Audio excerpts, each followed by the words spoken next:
We have a new package. This is our new package. What is our new package? This is it, our new package. Ishikawa soldering flux grease, manufactured by Zimmer Company, Philippines. Soldering flux. Okay? For soldering works. Then another one from online store. This is MP3 module. I think this one is an MP3 module.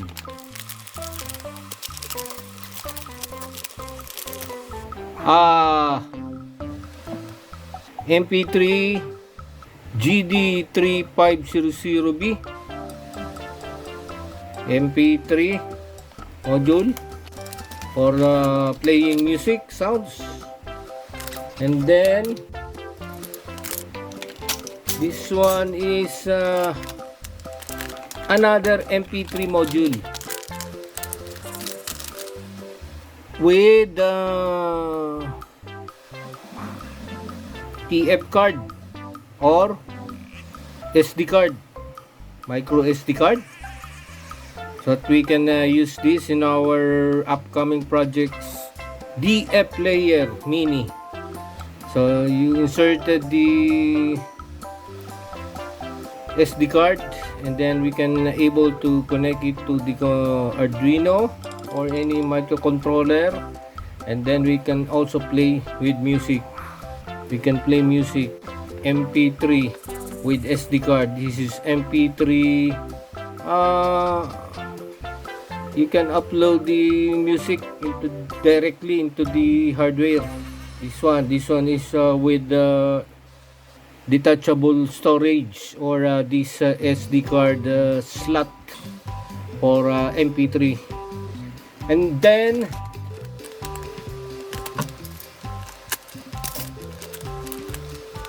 we have this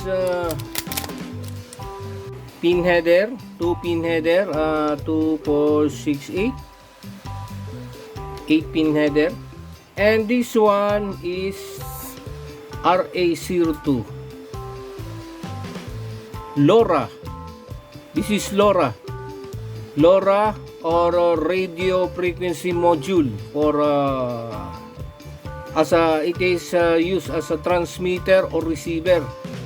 FSK, that is frequency shift keying, or 00K, on off keying. It means that is the type of a sort of communication protocol. Frequency shift keying and then on off keying, or we have this pin out. So there is a MOSI MISO. So this is we are using SPI communication protocol, because there is a master out and master slave in MOSI MISO. So the frequency is 433 MHz in the range of a radio frequency. LoRa 02 SX1278.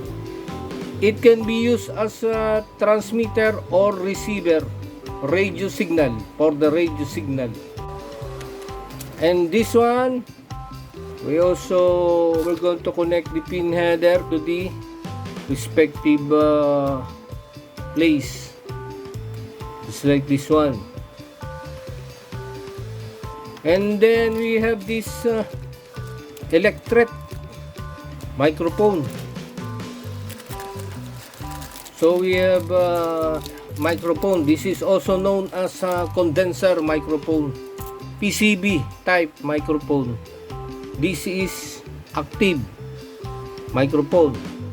What I mean is JPET microphone. JPET, electret, or PCB type microphone. And then we also have this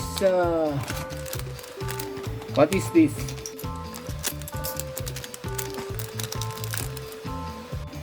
This is IR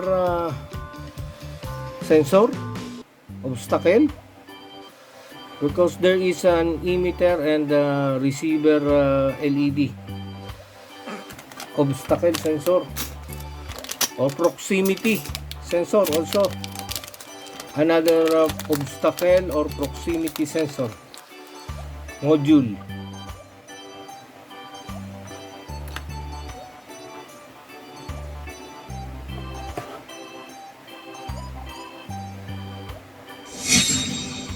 So these are all the module we ordered from online store. We're going to use this in our upcoming projects.